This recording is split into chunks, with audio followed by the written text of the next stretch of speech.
What's up, y'all? Welcome back to Icing the Puck. We're here, Jordan. We're here. It's the Stanley Cup, and definitely, I'm gonna be honest. I'll start off here. Not in a million years would I have predicted this matchup, and I'm maybe start the episode on a bit of a pessimistic remark. This is one of my least favorable Stanley Cup outcomes.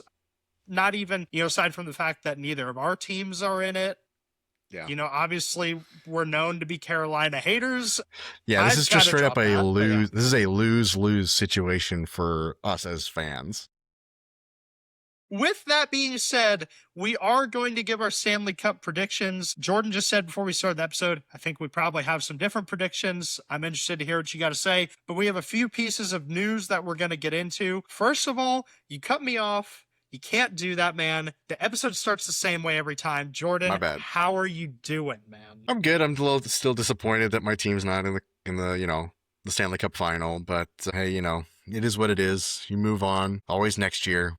That's say you got to look at it, but I think my seasonal depression dropped off pretty quick. First round exit doesn't hit as hard, actually. You can kind of get over it, but yeah, it's like because you have like the rest of the playoffs to look at it and talk. It's like, but right now I'm like, this could have been us. This could have been them. This could have been my team that I'm a fan of. But yeah, like I said, now it's a lose-lose situation. I will say though, to be fair, it's a very interesting matchup. It is. I think it's going to be a good series. I'm not a fan of it, but I think it's going to be good. Does that make sense? Yeah, I understand what you're saying. And when I said least favorable Stanley Cup matchup, it doesn't mean it won't be a good Stanley Cup. Yeah. There's it's just disappointing for us because of like who's in it and that kind of stuff. Yeah, I mean, there's a good chance that it could be a good Stanley Cup. I won't go so far to say it's going to be a great one. We'll get to that in a second, but we will remain on the Avalanche as our first topic because the most news has come out about them. Get some of your insights. Obviously, Chris McFarland is out. He is now, what is he? He's going to be the general manager. He's going to be the president and general manager, basically, of the Nashville Predators. At first, it sounded like when it kind of was reported that they wanted to talk to him, it sounded like more of a lateral move for like GM to GM, but it's now been confirmed that it's actually going to be a promotion and he's going to be the boss. So he'll be completely in charge. Wow.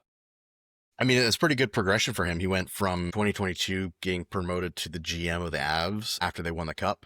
And then, summer of 2022, after they won the cup, to, being the GM there. And now he's running the entire organization in Nashville. So, that's good for him. As much as other Avs fans like to say that, McFarland is the greatest. I mean, he was a pretty good GM. Like, he did make some really good trades, some good moves. Although I do think that Sakic had a lot more to do with that because he's just had so much experience and he's just a big part of the organization. I'm not sad to see him go. I mean, it would have been nice if he stayed, but I'm not sad to see him go. It's kind of a little bit of a shakeup. Yeah, well, speaking of which, in the shakeup, Joe Sakic is now back to acting GM.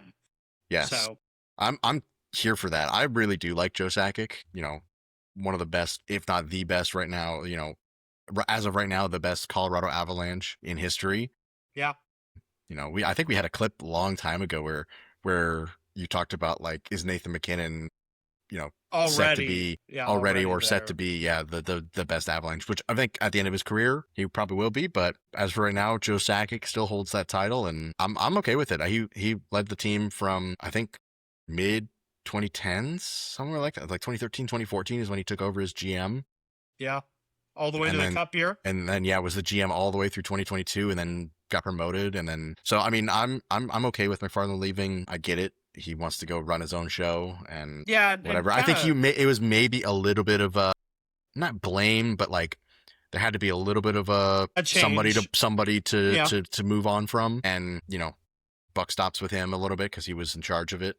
And with that being said, kind of like on the other side of things with Nashville, a team that I personally think, the area we've been there and, just as a city with sports, like, it's ever expanding. It's a growing city. This is a good opportunity for McFarland. And then our favorite Predator in the community, Nick Saban, is playing a bigger role with Nashville. You I know, mean, and he's yeah. established a winning culture at LSU, Alabama, obviously with football, but you know, winning culture in sports translates over, and what better move than to hire a guy who's created an overall winning culture in the West? Yeah. And I mean, I don't think they didn't hire him. He's just a part owner.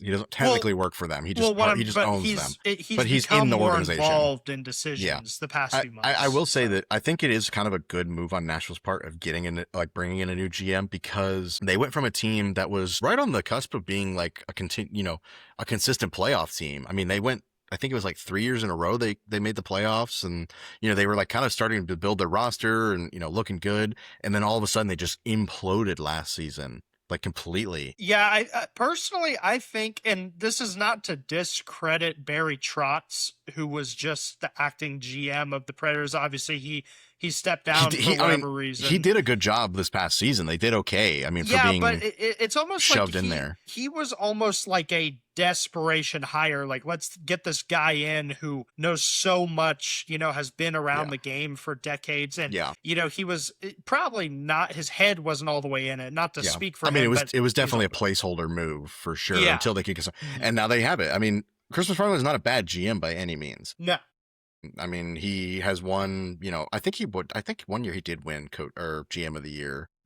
No, maybe not. No, that was Sakic that won it last, was in 2022. Yeah. He was the GM. But anyway, Nashville is, I mean, they have a good organization as a whole. Like, they have a really good fan base. Like, it's kind of crazy that all of a sudden, like, Nashville has a huge it's kind of this hockey town a little bit, which is, I mean, whatever. Yeah. But anyway, I mean, that was some big news there.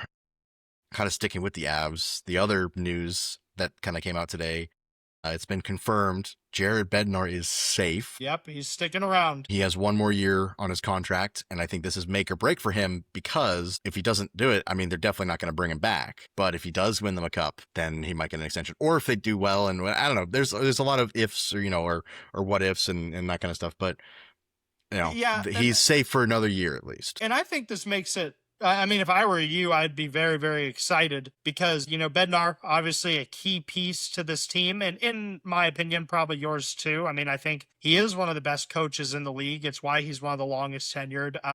But the reason I'd be excited is because it is a make or break type of season coming up for him, and the 1 year financially still left. This team might push hard in free agency. They should be all in.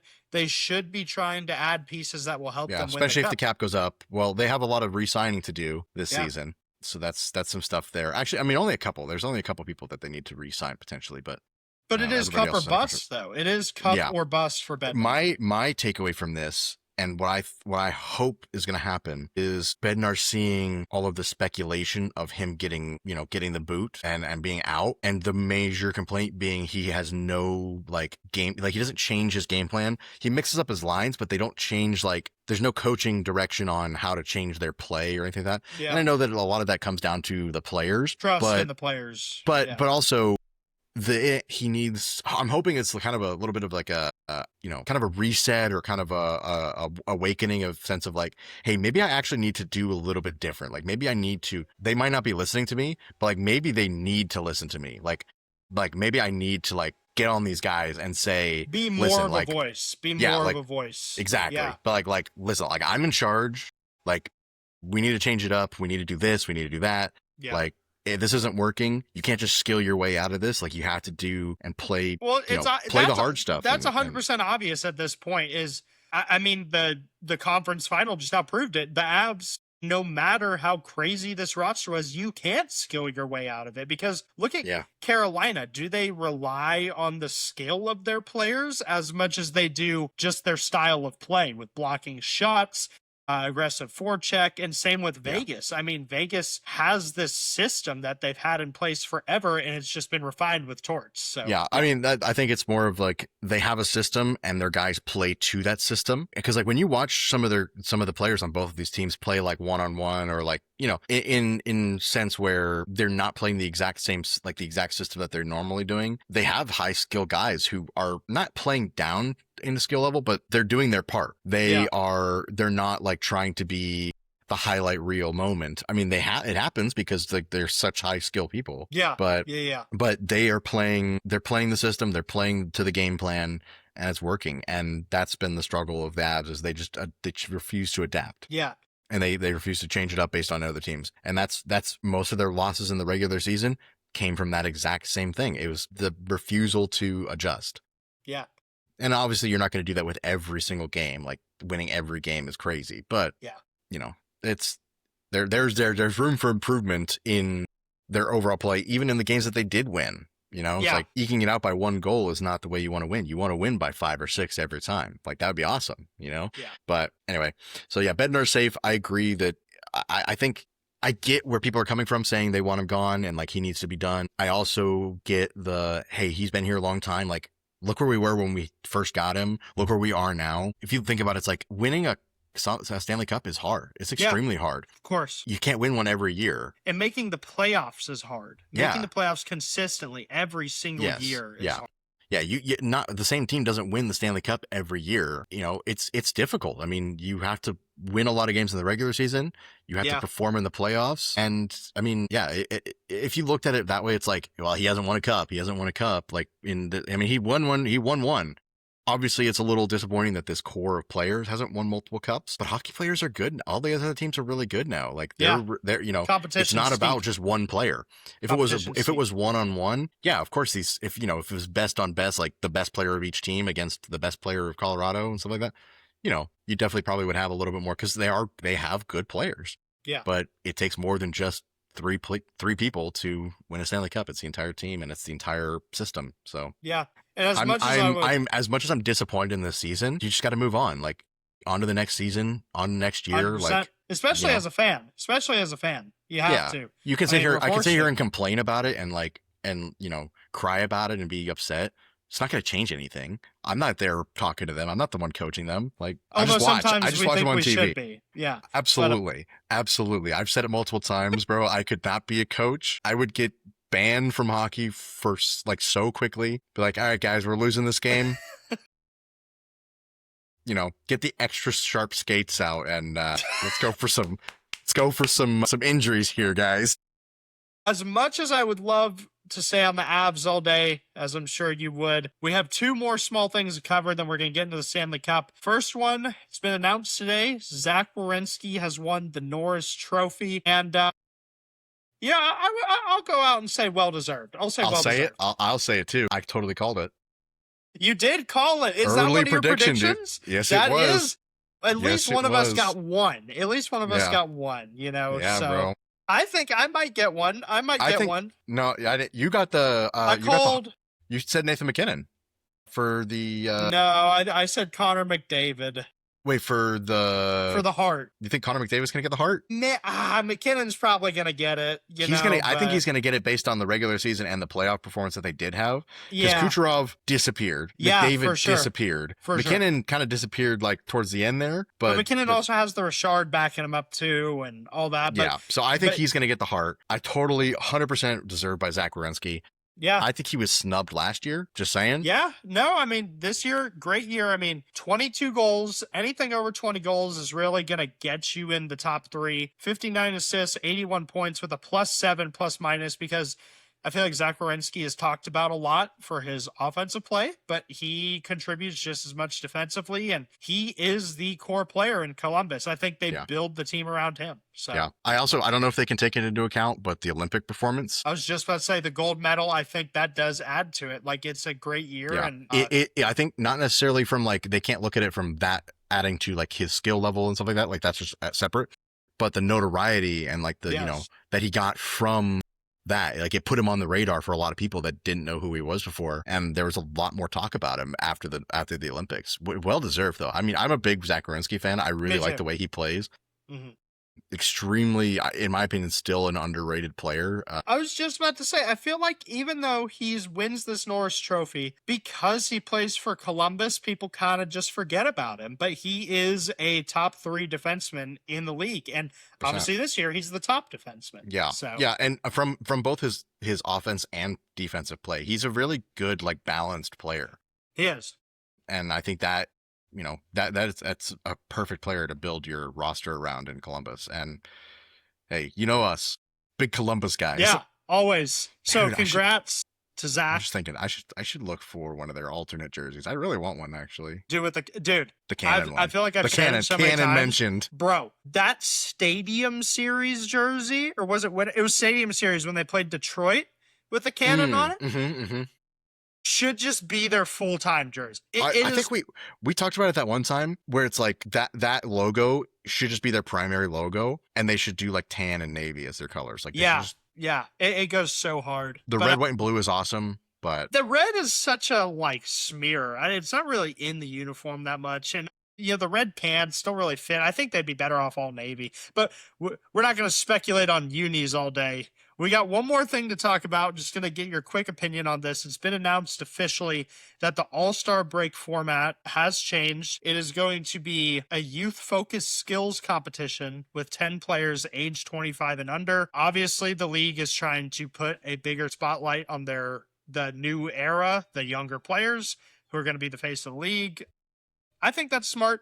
But then we also have, with Four Nations being so big, but I think, they can't carry that on forever financially. A 5-team international 3-on-3 tournament with Canada, USA, Finland, and Sweden confirmed for every year. And it sounds like they're going to add another country, a different country each year. So yeah, I think that's awesome. I love 3-on-3 hockey as much as, it gets kind of dismissed as like, it's not real hockey or whatever. For this purposes, like for like kind of fun and like light competition in the All-Star break. Yeah. I think it's awesome. I think one, you'll have less injuries because it's so much more open ice. It's going to be a lot less physical. It's going to be a skill like display basically for those people playing.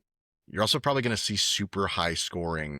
Yeah, like maybe games. even 10-goal games and yeah, stuff. Like I wouldn't be surprised if goal totals would be double digits in a lot of the games. For sure. And I was kind of wondering when the NHL was going to slow down a little bit because it was obvious everybody was getting tired of the traditional all-star format. And I think that's kind of dying out in all sports. People aren't really into that. It's getting very celebritized, Hollywood-esque.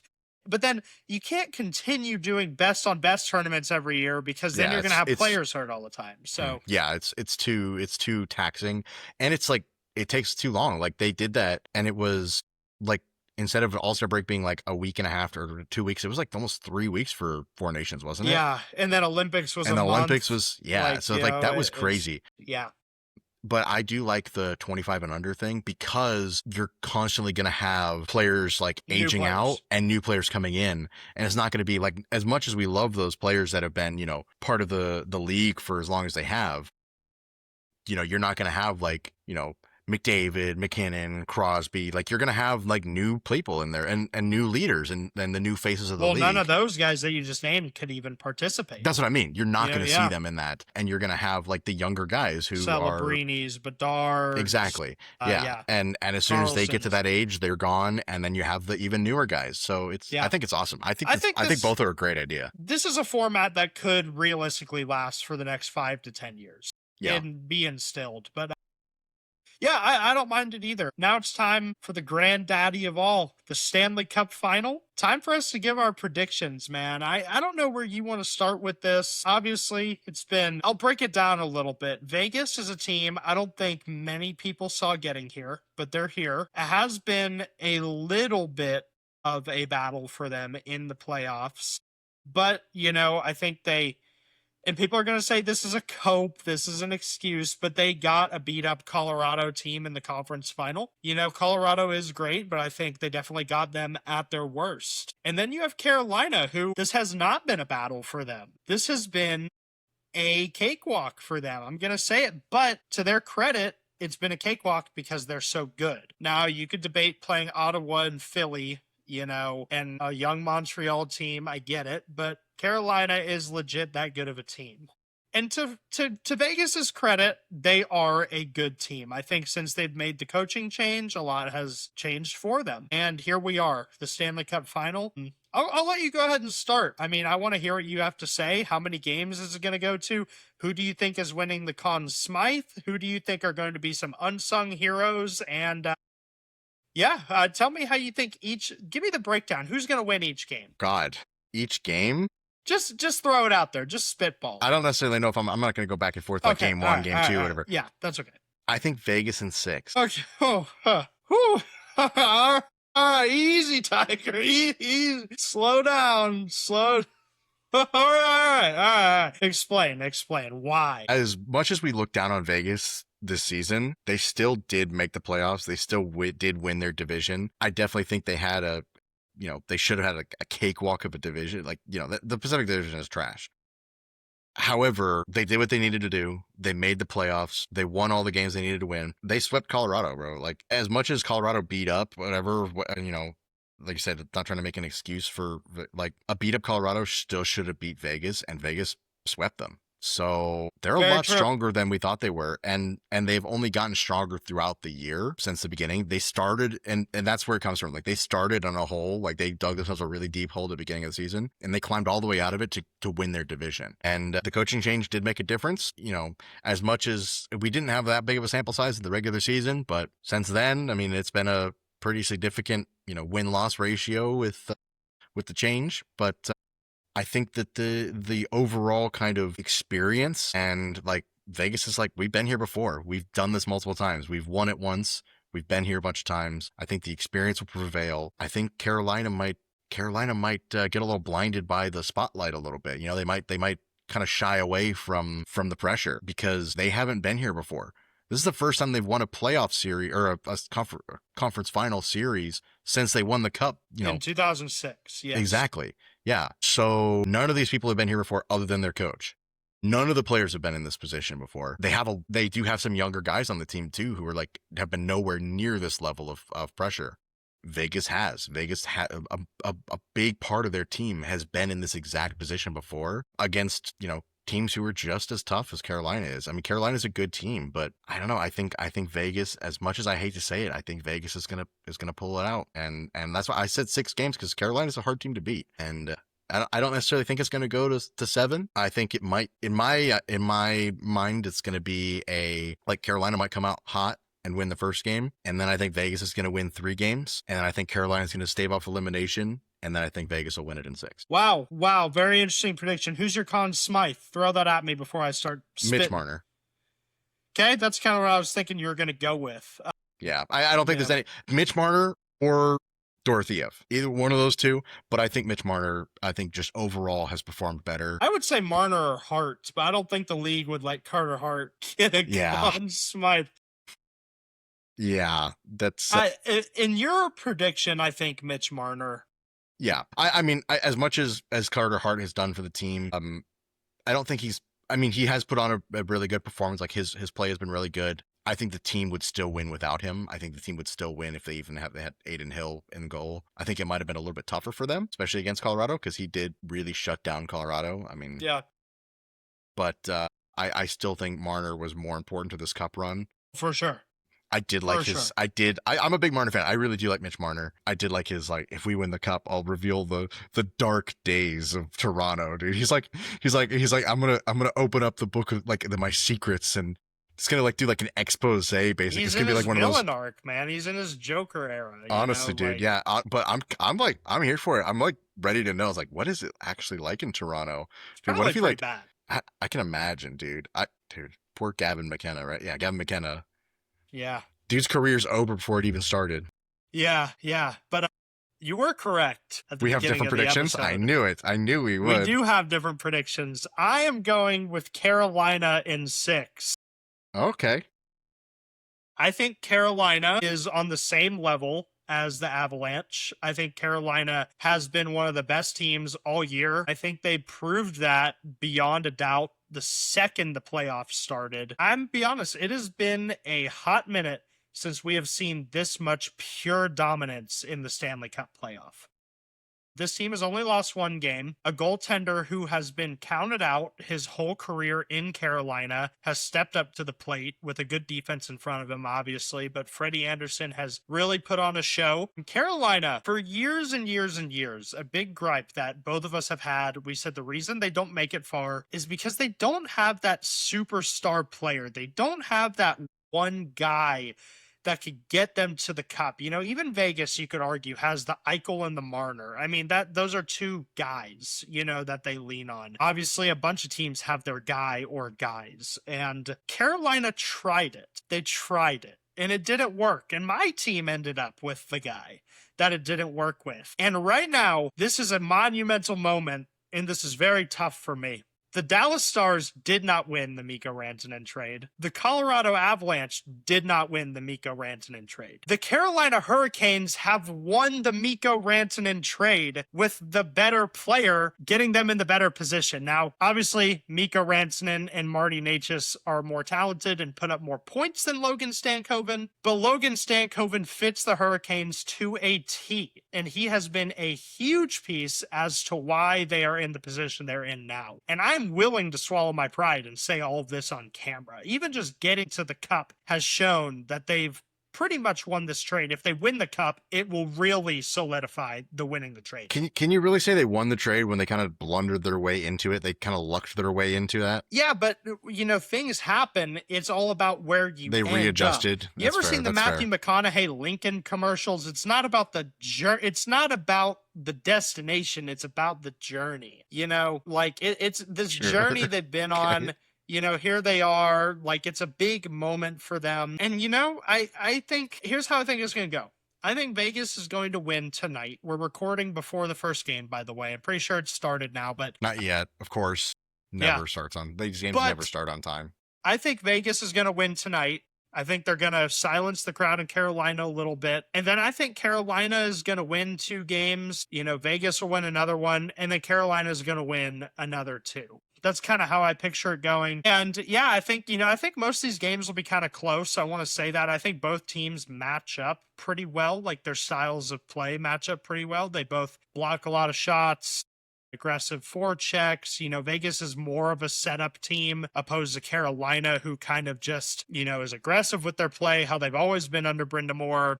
Torts has obviously gotten Vegas to more of a method-based offense. But they both play similar defensively. They get in front of the puck. They get in front of the net. They don't let much fly. Maybe a low total of shots on net as well for these games. We'll see. Now I'll get to my Conn Smythe, and this will be the final thing I'll say here. I have Taylor Hall winning the Conn Smythe. I think Taylor Hall has really revived his career in Carolina. This has been an incredible playoffs for him. Him and Logan Stankoven just feed off of each other. I would say Stankoven, but I think Hall has been, you know, an effective goal scorer and setup guy. He's been an all-around player. He's been a good defensive player as a Hall forward. has definitely been more important. Stankoven has got the more goals, but Hall has kind of been responsible for more success for the playoffs. He has made every play on the ice for this team. Yeah. And, you know, I think Carolina wins the cup and we keep it out east for the 3rd year in a row. And yeah, I think, you know, I'm going to say it. I'm kind of done with my Carolina hate. I think this market this team deserves it a little bit. You know, they've been here a lot of times the past couple years. So it's, they've been like one of the most consistent teams in the playoffs for the past like 8 years. I think Vegas winning would almost be like Vegas winning. I was about to I'm not going to say what I was about to say, but you know, here's my perspective on it too, in regards to why I think Vegas is going to win. And this might come off as like a cope kind of take or you're just like trash talk or whatever. As bad as Vegas was in the regular season and the Pacific Division and whatever, Vegas will be the toughest team. Vegas is a tougher team and a harder team to beat than any of the teams in the Eastern Conference that Carolina would have potentially played. I think they're better than anybody that Carolina would have had to play based on Matt. I could kind of see where you're coming from. Like if they had played the inverse, like if all of the you know, each thing had gone the opposite of who Carolina played, like in the 2nd and 3rd round and stuff like that. Yes, I think Vegas is a better team than any of those 4 teams that they potentially had. Okay, I think that's fair. I would put Vegas. Yeah, okay. Never mind. They're better than Pittsburgh. They're better than Philadelphia. They're better than Montreal. They're better than Montreal. They're better than. I would agree. Than the you know, Tampa Bay. They're better than better than the Sens. Yeah, I mean, that's the thing. So Carolina, I'm not trying to say they had like a cakewalk to the cup, because they still had to play these games. They still beat all these teams, and they beat them. You know, they swept 2 series, man. They swept 2 series. We talked about that a couple weeks ago. but there were no big boys other than Tampa in the playoffs in the East. I would say Buffalo was a big boy. Not really, This year, because here's the thing, though. I'm not saying it from like success in the regular. I'm saying is in like playoff teams. yes. None of the other teams were like. If you think about the Stanley Cup playoffs, you would not think about any of those teams first, other than maybe the Penguins. But the Penguins have kind of been removed from that. It was a fresh slate in the Eastern Conference this year. I do agree with that. Yeah. The West had a few more familiar faces. I mean, the West, like especially like the Central. The Central is just a bloodbath. Like it's just like yes, but it's a grinder, dude. It's crazy to. If like a Western or a Central Division team wins the cup, because it's like, how did you manage this? Like, how did you get through these other teams? And thinking back, we kind of maybe should have evaluated that a little more when it came to both of our teams. Like, we both had to get, it's a rough road, but no, I could see what you're saying with, the good thing about this cup is I can see either of these teams winning, but I think whichever team does win, it's not going to be a 7-game series. I think it's 5 or 6. Because I could even see Carolina winning this in 5, dare I say, but I'll keep it to 6 because I want to give Vegas some credit. Yeah.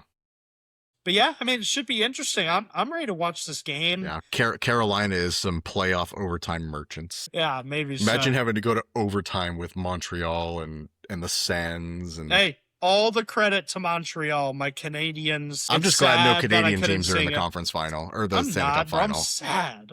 34 years. Next year's 35. Let's go. Nah, next year it's okay. My Canadians will go all the way. No, they're not even making the playoffs next year, dog. Relax. No, just rage baiting. Yeah. It's gonna be a Montreal Dallas. No, bro, don't you know the Leafs are winning the cup next year, bro? One can hope. It's gonna be a Canucks Leafs Stanley Cup final. That would actually be okay. I talk all the time. I defend Canada a lot. If it was 2 Canadian teams, worst outcome we could possibly have. Like absolute worst, because then the sport's just gonna lose money. Nobody's gonna watch it. Because then we have to deal with the Canadian fans who are not even close, remotely fans of any of those teams that could potentially be in it. Are we like, yeah, this is Canada's sport again? Yeah. It's Canada's sport. And USA thought it was their sport. What it's I just Canada's. said. No doubt, Gary Bettman would never let that happen because you know how much revenue the league would lose, like crazy. Like why, dude. It's crazy. Like the league makes so much more money because it's consistently an American team, and it's like American teams. It's an American market. I mean, that's the thing. As much as Canada wants to, is afraid to admit it, the NHL is an American organization because they make the majority of their money in America. Yeah, in America. And from America. And the teams aren't taxed out. And I will get into that. It's not even about that. It's not even about taxes. I'm just talking about pure revenue that the organization generates. Most of it comes from the United States. It does. Well, there's the majority of the teams are here. They only have 8 teams up there. Yeah. 8? Yeah, 8. Yeah, you'd think for a Canadian, if it's a Canadian league and a Canadian sport, they'd have more teams. But nah, dude. USA. I would honestly probably count Buffalo and Detroit as Canadian teams, if I'm being honest at this point. But they can have them. Yeah, whatever. But listen, I'm excited, man. I'm hyped up for tonight. Toss Seattle in there too. Get rid of Seattle. Seattle can go too. Honestly, this is a super hot take. If Seattle, I think we talked about this at your house the other weekend. If Seattle relocated, I would not care one bit. That team is so bland. I've never not cared about it, like expansion team. Seattle might be the speed run in expansion to then relocation in history. They're just gonna be the new Coyotes, bro. It's gonna happen. Where would they go to? Houston, Atlanta. Atlanta. Yeah, I was gonna say Atlanta. Arizona. It's not happening, bro. It is. I'm telling you. Eventually, maybe, but it's not happening. They're not going to move a team there. They'd have to get another expansion team there. We're having a 4-team expansion, so Seattle's going to stick around.